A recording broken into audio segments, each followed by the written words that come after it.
जय हिंद दोस्तों, रक्षित खन्ना के इस चैनल में आपका स्वागत है। दोस्तों, आज के इस वीडियो में मैं आपको 4 इंपॉर्टेंट इंफॉर्मेशन दूंगा, जैसा कि आप पीछे बोर्ड पर देख रहे हैं।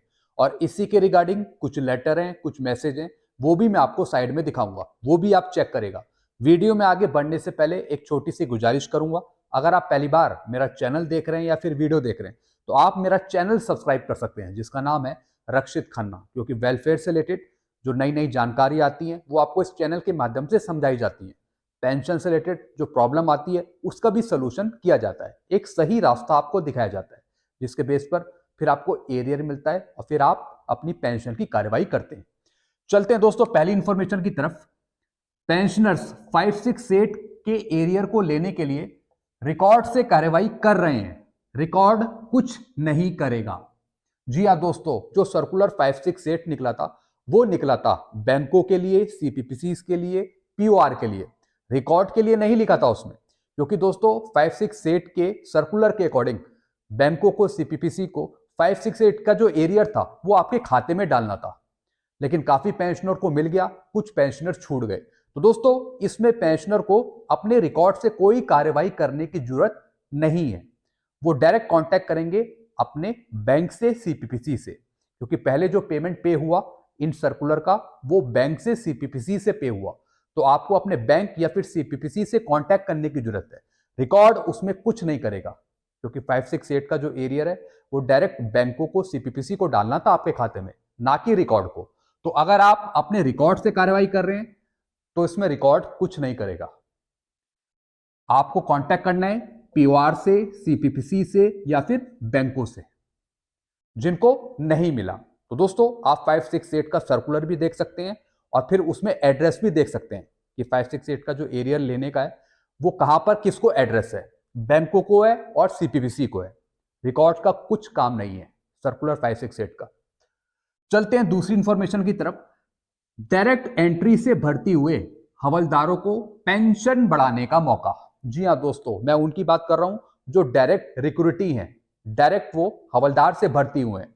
दोस्तों उनके पास भी 3 ऑप्शन है, 8, 16, 24 एमएससीपी लेने के लिए। तो अगर आपको नहीं मिली तो फिर रिकॉर्ड आपको मौका दे रहा है, आप डायरेक्ट रिकॉर्ड से कांटेक्ट करिए।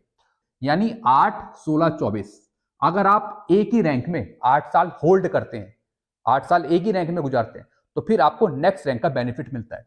तो दोस्तों कोई भी हवलदार अगर डायरेक्ट एंट्री का है तो फिर वो सूबेदार मेजर तक की एमएससीपी तक पहुंचता है। यानी पहले 8 साल नायब सूबेदार, फिर 16 से ऊपर सूबेदार, फिर 24 से ऊपर सूबेदार मेजर। तो आप डायरेक्ट अपने रिकॉर्ड से कांटेक्ट कर सकते हैं सूबेदार मेजर तक की एमएससीपी लेने के लिए। मैं उनकी बात कर रहा हूं जो डायरेक्ट एंट्री में हवलदार में भर्ती हुए हैं, जैसे एजुकेशन कोर के। चलते हैं दोस्तों अगली इंफॉर्मेशन की तरफ। रिकॉर्ड के पास सारे ऑफिशियल लेटर की कॉपी हर एक जिला सैनिक बोर्ड या फिर सीएसडी के बाहर बोर्ड पर भी लगाएं, पेंशनर्स के नॉलेज के लिए। जी हाँ दोस्तों, ऐसे बहुत से लेटर होते हैं जो कई बार रिकॉर्ड पेंशनर को भेजता है घर के पते पर, एड्रेस पे, लेकिन दोस्तों वो लेटर सिर्फ उसी पेंशनर को पता लगता है जिसके घर पर आया, बाकी पेंशनर को उसकी कोई नॉलेज नहीं होती। लेकिन दोस्तों पेंशनर्स को नॉलेज देने के लिए ऑफिशियल लेटर की जो कॉपी है वो सीएसडी के बाहर बोर्ड पर या फिर जिला सैनिक बोर्ड में भी होनी चाहिए, ताकि पेंशनर्स वहां पे आते जाते रहते हैं तो उनको भी पता लग पाए कि ऑफिशियल लेटर कौन से हैं।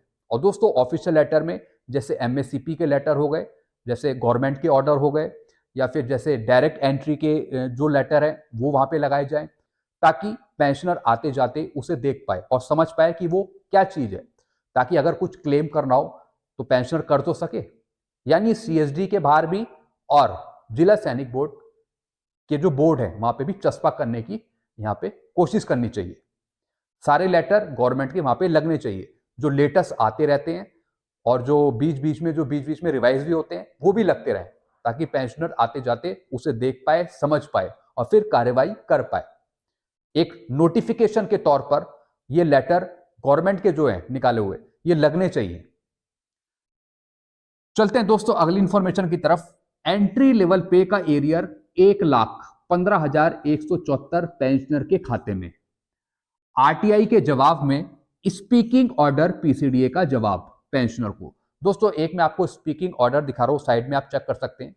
दोस्तों ये है आरटीआई के जवाब में पीसीडीए का जवाब कि उन्होंने एंट्री लेवल पे का एरियर कार्रवाई करने के लिए यहाँ पे 1,15,174 रुपए पेंशनर के खाते में डाले हैं। तो दोस्तों इससे इन पेंशनर को फायदा हुआ जिनको 1,15,174 रुपए का एरियर मिला एंट्री लेवल का, यानी 1/1/2006 को जो एंट्री लेवल पे की बेसिक थी अगर उससे कम में आपको फिक्स कर दिया तो फिर आप एंट्री लेवल पे का एरियर लेंगे।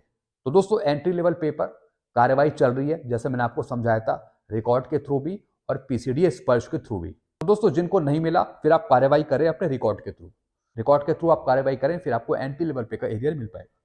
तो दोस्तों ये कुछ इंफॉर्मेशन थी जो मैंने आपको समझाई। आई होप सारी चीजें आप अच्छे से समझ ही होंगे। वीडियो आपको अच्छा लगता है वीडियो को लाइक करें और इस चैनल को आप सब्सक्राइब कर सकते हैं, क्योंकि जो भी आपका रोका हुआ पेंडिंग एरियर होता है या फिर नए नए सर्कुलर होते हैं, नोटिफिकेशन होते हैं, वो सब आपको समझाए जाते हैं, दिलवाए जाते हैं। तब तक के लिए दोस्तों मैं वीडियो ये एंड करता हूं। Thank you so much.